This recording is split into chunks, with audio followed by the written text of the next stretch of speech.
Estamos de volta para mais um Cozinha do Lorenzato, um podcast de gastronomia. Eu sou Arnaldo Lorenzato, editor sênior da Vejinha.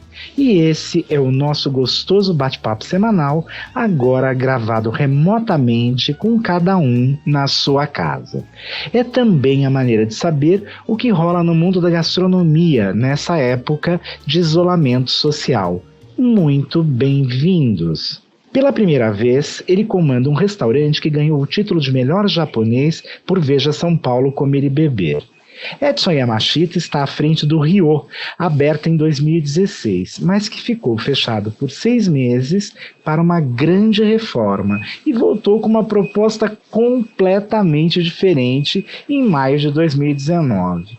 Até a chegada do coronavírus, servia só um requintado menu degustação de jantar para apenas 8 pessoas. Ou seja, olha, é um restaurante exclusivo. O nosso convidado deste episódio de hoje é o chefe, ou Itamai, como se diz no Japão. Muito bem-vindo, Yamashita-san. Bom dia, Lorenzato. É um prazer estar aqui falando com vocês. Uma grande honra de poder compartilhar esse momento tão difícil, né? Da pandemia, enfim. Mas queria deixar bem claro que a gastronomia em si, ela não parou. E nunca vai parar, né? Então, estamos à disposição. Ainda bem. Bom, você acha que agora as pessoas estão mais refratárias à culinária japonesa, em especial aos crus? Eu acho que os crus têm diminuído muito, né? Pela preferência do público. Mas digamos que a cadeia, né, dos pescados, ela não diminui em nada na quantidade, né? Então, ele vem sendo feito da forma mais natural, eu digo, mundo da pesca, enfim, muitos peixes entrando, mas a população em si, ela tem diminuído sim o consumo de pescados crus devido a essa grande pandemia, né? Mas tanto como a culinária japonesa, ela é tão ampla, né? A gente trabalha muito com a parte quente, enfim, estamos aqui, né, evitando de servir os pescados crus no momento. Aliás, assim, o seu menu era um menu que misturava tudo, né? Tem a parte fria e tem a parte quente, sem dúvida. Sim. Agora, toda vez que eu estive no Rio, eu tive a sensação de que eu comi demais, mais do que eu devia. São necessários menus de degustação intermináveis? Quantos pratos você servia, né, num jantar? No jantar, a gente tem a tendência de servir 3 tipos de entradas, né, que não seja a parte fria, incluindo 4 tipos de sashimis, para depois intercalar mais pratos quentes e finalizar com o carro-chefe, que é o sushi. Necessidade, digamos que não, mas a gente se sente num compromisso de servir os pescados, né, e os produtos que a gente encontrava no dia a dia. Então, às vezes poderia até sim ser de uma forma exagerada para algumas pessoas, né? E para outras nem tanto. Mas sim, temos que buscar esse meio termo, né? Para não dar a sensação de comer demais, né? É um menu longo, né? Então o crítico prova tudo. Você sabe disso, então é um menu bem longo. Agora, os almoços funcionavam de uma outra maneira, né, Edson? Sim, o almoço a gente, no antigo formato, a gente tinha os famosos bentôs, né? Que inclui a parte quente com a fria também, e desde do novo formato que a gente remodelou o Ryo, nesse formato de 8 assentos, a gente servia a degustação, mas uma degustação com os mesmos ingredientes, né, que a gente conseguia trazer no dia e numa quantidade mais reduzida, né. Como muitos outros restaurantes sofisticados da cidade, vocês também estrearam no delivery, né? Como que é servir esse delivery de culinária japonesa? O que você está mandando à casa das pessoas? Nesse período da pandemia, a gente abriu, né, a bandeira de delivery, que se chama Yabai, né? Hoje a gente está no canal ali do iFood, né, com o pessoal. E a parte do Ryo a gente não colocou na parte do delivery, ou seja, né, para mim entrar com o delivery do Ryo, eu iria somente com a parte fria. Então é uma coisa que está estagnado, mas o Yabai, ele serve pratos quentes, digamos, comidas mais casuais, simples, né, nada ostentado no caso, e alguns diversos lanches, né, a gente tem elaborado e colocado no menu. Você optou por uma bandeira nova que se chama Yabai.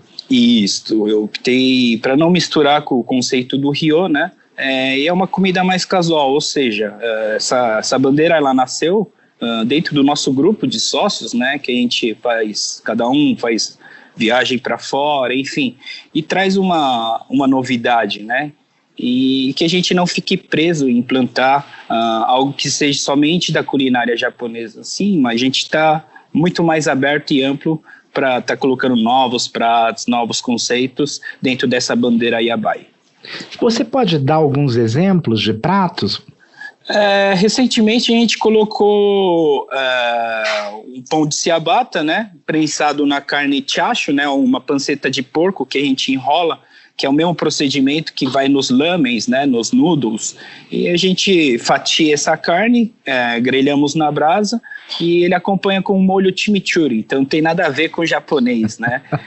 Porém, tem alguns ingredientes que sim, utilizamos dentro da culinária japonesa. Então, digamos que tem esse chacho, por ser da culinária japonesa, tem um pão de ciabatta, uma coisa mais voltada para o italiano e francês, e o chimichurri, que é uma coisa mais popular, né? Então, e Argentina.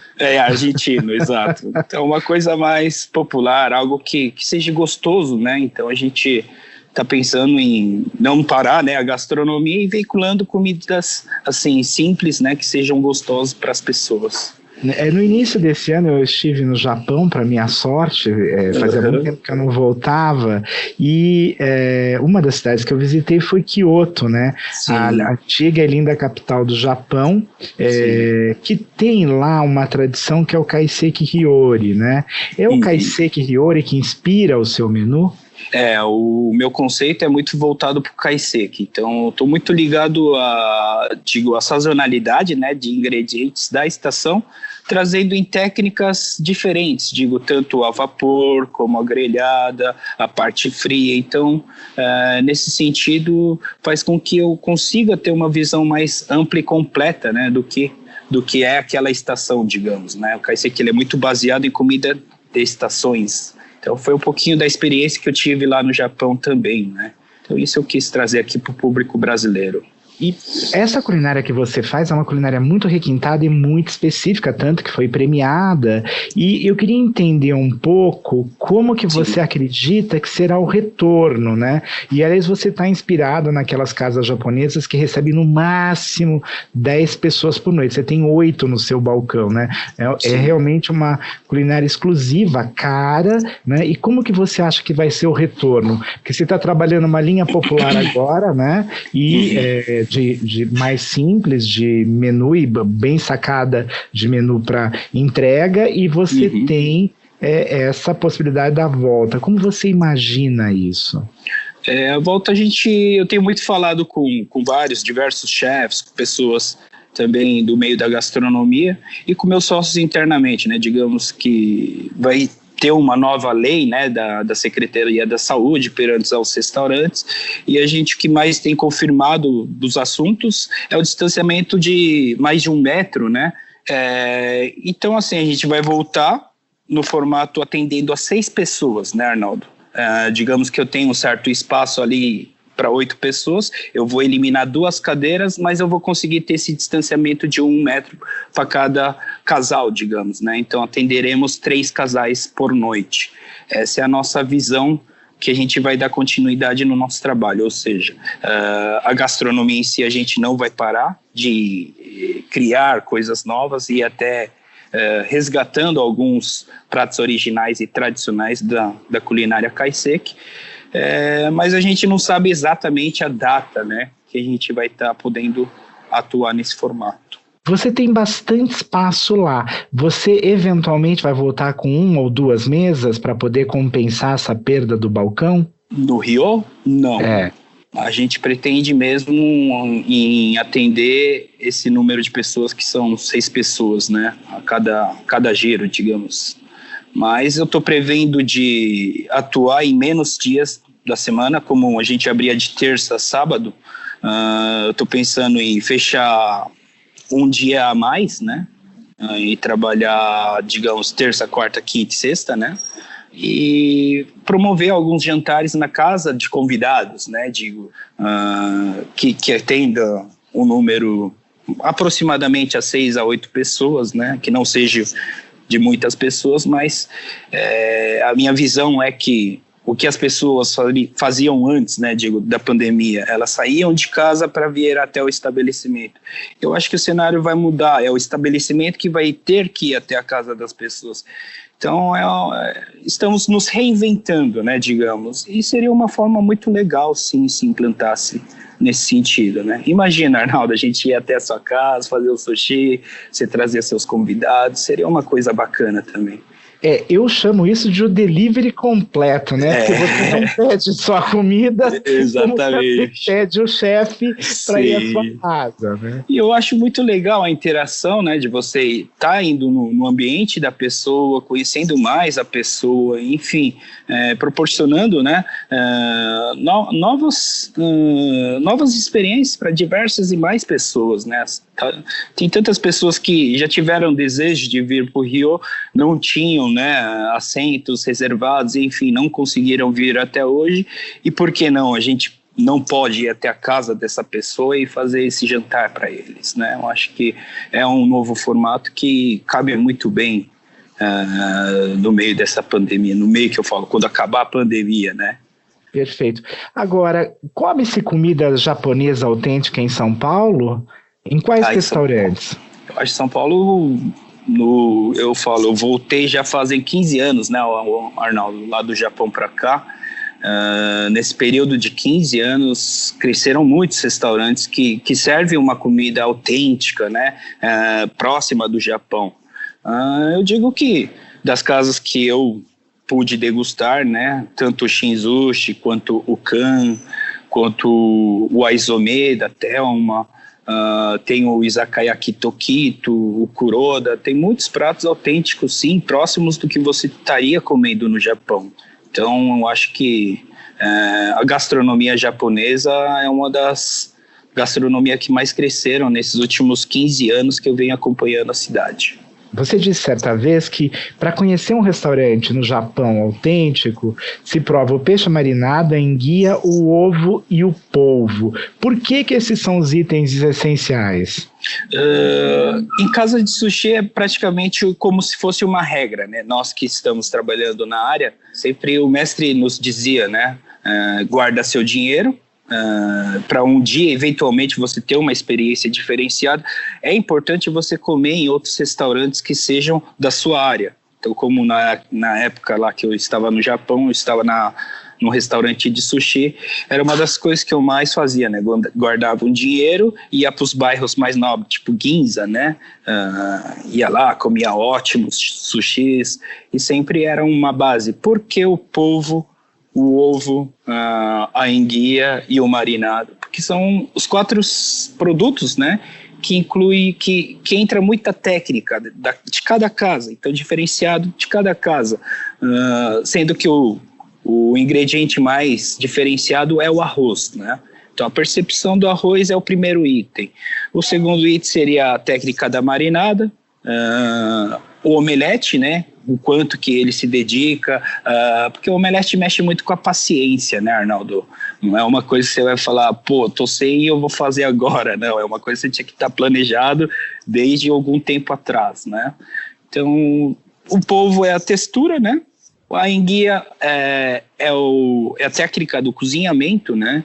Em que você vai cozinhar um pescado, no caso a enguia, como ele tem um odor pouquinho forte, né? Então inclui tudo isso, né? É o odor, a textura, né? Então esses 4 itens são os mais fundamentais para você distinguir se a casa de sushi ela aplica uma técnica profunda, sim ou não. Eu, inclusive, quando fui ao Japão, eu fui a uma casa incrível que é o Kyubei, que foi uma sugestão da Thelma Shiraishi. Sim. E foi muito interessante ir a esse restaurante, né? Uhum. Eles têm um livro lá de peixes, sim, é uma coisa impressionante. Mas é interessante notar esse detalhe, porque você está dizendo uma diferença. O peixe cru, o produto fresco, se ele for bom, ele fala por si. E aí você está me dizendo que a gente tem que prestar atenção na realidade, nos produtos que exigem mais técnica que são do os sushi pescados, man. que são os pescados mais inferiores, né? Então, você foi numa ótima casa, Kyubey, nos tempos que eu estava lá estagiando no Japão, principalmente em Tóquio, Kyubey era a casa mais, assim, desejada, né, por todos, né, do Japão. Por quê? Porque ele, além de ele arrematar o atum mais nobre do dia a dia, ele tinha uma técnica, assim, aprofundada, né, muito voltada do que é o antigo tradicional ginza, né.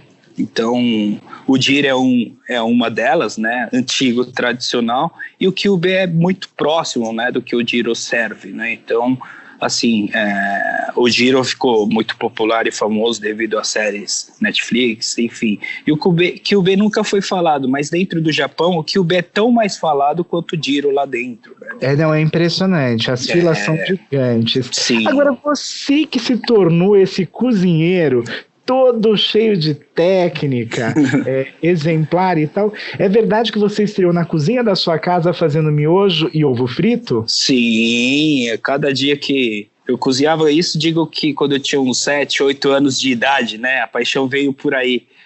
Meus pais saíam muito cedo de casa e eu tenho uma irmã mais velha, né? Só que minha irmã sempre foi uma pessoa mais assim preguiçosa, né? Acomodada.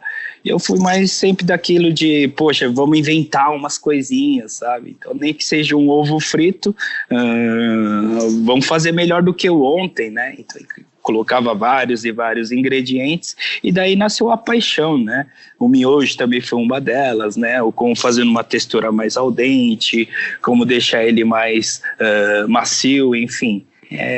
Ali foi o início de tudo. Eu tenho grande saudade, né, desses tempos, né? Seu tio, o Shinji Mizumoto, que já faleceu, né? Ele fundou o Shinzushi, você foi para o Japão, você voltou, ficou 7 anos à frente do restaurante. Eu queria saber qual foi a importância do seu tio na sua carreira, né? Meu tio foi o grande inspirador, né, para mim estar entrando nessa culinária japonesa. Então, a arte de fazer o sushi era algo que sempre me encantou desde pequeno, né? Então, meu tio uma pessoa muito rígida por ser japonês original. Então, a gente pequeno... Japonês original e nascido no Japão. Nascido no Japão, né? E eu e meus primos, né, o filho do meu tio, né, Shinji, a gente jogava beisebol, né, Arnaldo, quando a gente era pequeno, né? E dificilmente você tinha a presença do meu tio no campo, né, acompanhando meus primos ou a gente, enfim. E aquilo sempre me deixou numa situação assim, poxa, por que meu tio não vem pro campo, né? E lógico, quando a gente é pequeno, a gente mal entende, né, dos horários e disponibilidade das pessoas adultas. E meu tio era uma pessoa que não ria tanto, né, não sorria. Então, você tinha um certo medo de se aproximar do seu tio. Mas um lugar que ele se sentia bem, confortável, onde ele estava todo momento sorrindo, era dentro do Shinzushi. Então aquilo mexia muito com a minha cabeça, né? Qual era o prazer dele, né? De, poxa, ele não sorri com os seus filhos, mas sorri com outras pessoas, sabe? Aquilo meio que me deixou, assim, curioso, né? Como será levar essa vida, né? E de fato hoje eu posso até sentir como ele se sentia, né? De fato, estar atrás de um balcão é muito mais, para mim hoje, é muito mais satisfatório, eu digo, é mais alegre, é mais vivo, né, do que eu sou, do que estar em casa sem fazer nada ou em qualquer outro lugar, né. Então, nesse período da pandemia, eu tenho um pouquinho de tristeza por não estar dentro do balcão. E é curioso porque você vem de uma família, né? Seus primos, o Ken e o Nobu, estão à frente do Shinzushi e também premiados em anos anteriores com o trabalho no Shinzushi, né? Sim, então, sim. Aliás, Shinzushi é o sushi do seu Shinji, né? Que é Shin, né? É muito interessante, para quem não sabe o nome do restaurante. E o pé da letra também, o Shin também significa novo, né? Então, o pé da letra é um novo sushi, isso que carrega o legado do Shinji, né? O Shin do Shinji. Então, e é curioso, porque é um novo sushi clássico, né? Porque clássico. Ele é clássico. Exato. O Edson, qual é a diferença entre ser perfeccionista e detalhista? Você já disse isso. Sim, o perfeccionista, na verdade, ele busca algo que não existe, né? Na verdade, o perfeccionismo está dentro de cada um. Não digo que seja impossível, né, ser perfeccionista, mas o detalhista, digo que ele é mais completo. Por quê? Porque o detalhista é um padrão que você cria e você não reinventa na hora. Então é uma programação já encaminhada, que você conheça as operações. Agora, o perfeccionista, ele sempre vai estar mudando o empratamento. Digo, por quê? Porque ele busca uma visão diferenciada, algo a mais, né? O perfeccionismo às vezes te leva a muitas decepções. Então, digo que é mais autêntico da nossa culinária ser detalhista do que perfeccionista, né? Por que as pessoas ainda acreditam que culinária japonesa é só sushi? Eu acho que é pouco conhecimento, né, de quanto que é amplo isso. Eu acho que a culinária japonesa que muitos da população conhecem é aquilo que foi implantado aqui no Brasil. E poucos tiveram a oportunidade de pisar lá no Japão para entender um pouquinho do que é essa linha da culinária japonesa. Digo, você que teve a experiência de ir para lá, você não conseguiria comer sushi todos os dias, né, Arnaldo? Mas um lamen intercalado, um soba intercalado, tudo se torna mais completa ainda, né, a experiência. Então eu digo que as pessoas ainda, devido ao pouco conhecimento do que é essa gastronomia, elas acham que é só sushi ainda até hoje, né? Nós vamos agora para a nossa sessão Fast Food, a sessão de perguntas rápidas para respostas ainda mais rápidas.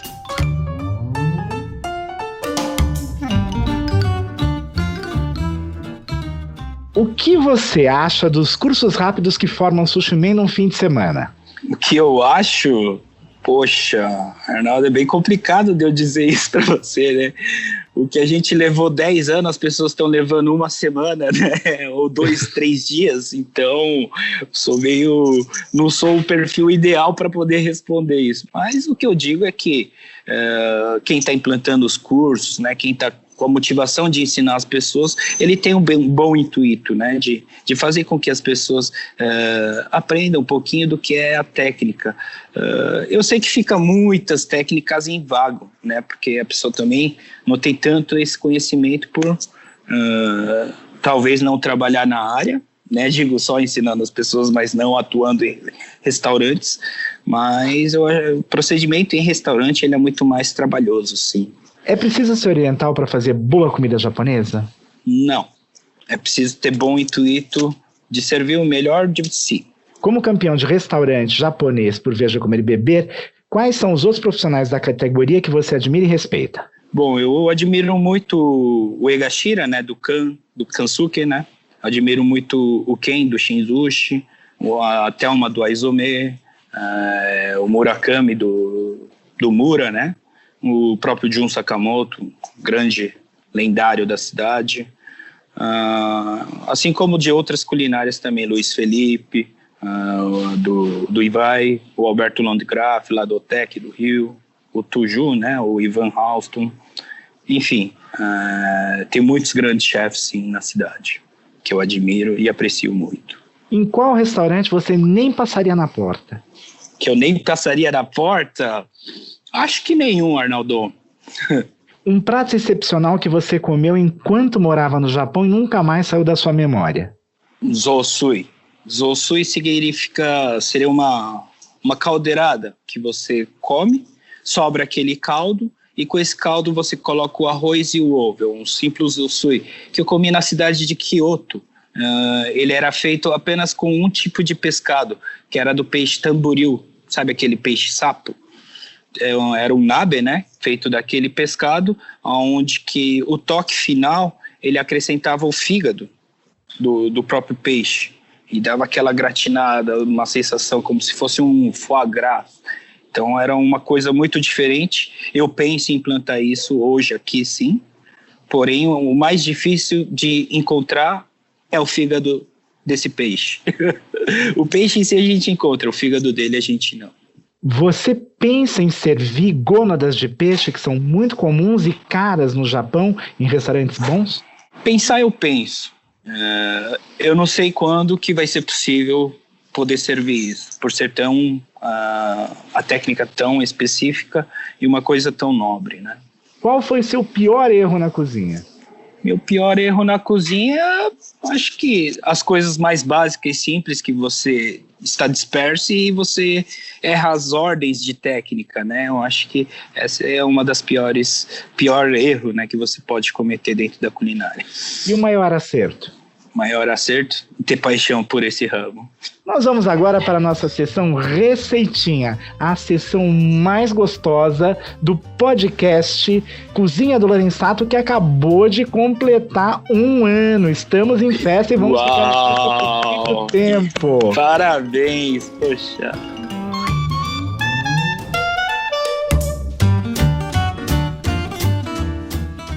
Prazer de compartilhar aqui uma receitinha básica e simples para as pessoas poderem executar nas suas casas.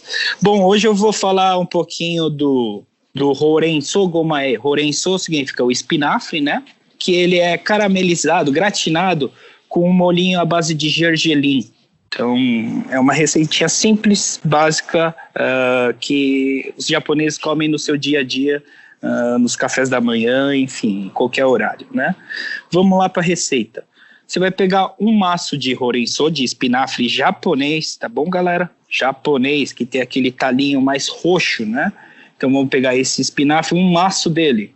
A gente vai higienizar ele, né? Lavar a terra, que contém também no caule, e lembrando que o caule dele é possível, ele é comestível, tá, gente? Não é porque é o talinho que você vai jogar ele fora. Então vamos lavar bem essa parte, né? Tirar toda a terra com a água corrente e branqueá-lo. A gente vai colocar uma panela de água quente do lado, enquanto a água ferver, a gente vai colocar um punhadinho de sal.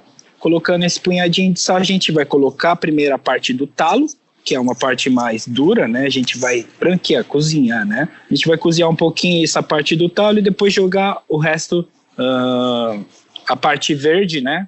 Dentro da água. Dá lá uns seus 1 minutinho mais ou menos, a gente tira, coloca num recipiente que é numa água corrente, ou pode ser uma água com gelo, tá, gente? É importante da gente fazer essa técnica de colocar na água quente e depois colocar na água fria. Por quê? Porque a gente precisa manter a cor do ingrediente. Se a gente deixa de colocar na água fria e corrente, ele fica amarelado. Então, não é a visão que a gente gostaria que fosse. Então, digamos que a gente vai cozinhar ele, branquear, né? Jogar numa bacia, fazer o choque térmico e vamos espremer ele, tá? Espremendo ele, deixaremos ele de lado. E aí a gente vai para a base, que é a mistura, né? Vamos lá, são 100 gramas de gergelim branco, a gente tritura ele, pode ser numa bacia, enfim, pode ser num liquidificador, e a gente vai transformar ele numa espécie de uma pasta. São 100 gramas, tá, gente? E depois a gente vai medir 140 gramas de açúcar. Medido, a gente vai misturar junto com esse gergelim. Misturado isso, a gente vai acrescentar 100 ml de mirim. Mirim é um saquê com adição de açúcar. Digamos que é o caramelo do saquê, né? Então o mirim vai fazer a função com que, como entra shoyu, né, nessa receita, vai fazer a função com que neutralize o shoyu, que o shoyu não se sobressaia perante ao sabor mais ácido e salgado, né, que é o shoyu. E são 150 ml de shoyu usukuchi. O usukuchi é uma espécie de shoyu, tá, gente? Temos o shoyu mais escuro, que é o koikuchi, e temos o shoyu que ele não é branco, tá, gente? Ele é escuro também, mas é o usukuchi. Ele é mais clarinho do que o koikuchi, porém ele é mais salgado do que o koikuchi. Então, pegando essas medidas, a gente vai levar a panela ao forno, né? Liga o fogo baixo, dá aquela misturada até derreter somente o açúcar e deixaremos esfriar, ok? Após esse procedimento, a gente vai adicionar 10 ml de óleo de gergelim. Pronto o molho, a gente vai pegar o espinafre, que a gente deixou ali, separadinho, branqueado, e a gente vai cortar algo em torno de meio dedo, uma espessura assim, tamanho de uma bocada. A gente corta todo o maço, tamanho de uma bocada, e coloca numa bacia, né? E a gente vai caramelizar junto com esse molhinho que a gente fez, que deixamos na panela à parte, certo? Acrescentando esses 10 ml de óleo de gergelim. Mistura todo ele para depois jogar por cima do espinafre. E outra, gente, esse espinafre não é porque é só com espinafre. Dá para ser feito com brócolis, dá para ser feito com outros legumes e outros ingredientes também, tá? Então aqui é uma receitinha básica, simples, tá, Arnaldo? É fácil de você preparar, fácil de você comer e que é gostoso a todo momento, tomando com uma cerveja ou até mesmo com um chá. Um molho bem versátil, né? Bem versátil. Agora, repete o nome, por favor. É o gomae, né? Como a gente usou o espinafre como base, então ele se chama Horenso gomae. Muito bem, muito obrigado, Edson. Obrigado a você, Arnaldo, foi um prazer, uma honra estar aqui conversando com vocês. Para mim, a Veja é um grande veículo gastronômico e é uma honra estar aqui compartilhando um pouquinho da nossa conversa com todos. Eu sou Arnaldo Lorenzato e recebi hoje aqui no estúdio remoto o chefe Edson Yamashita. Antes de encerrar, fica uma dica muito especial. Para receber notícias quentes e ter uma quarentena cheia de criatividade, com ótimas opções, sem sair de casa, ao menos por enquanto, basta assinar o conteúdo da Vejinha no link assineabril.com.br/podcast Veja SP. E aproveitem, o site da Vejinha está mais bonito e mais rápido. Vejam lá o nosso conteúdo online. Até a próxima sexta. Um abração a todos.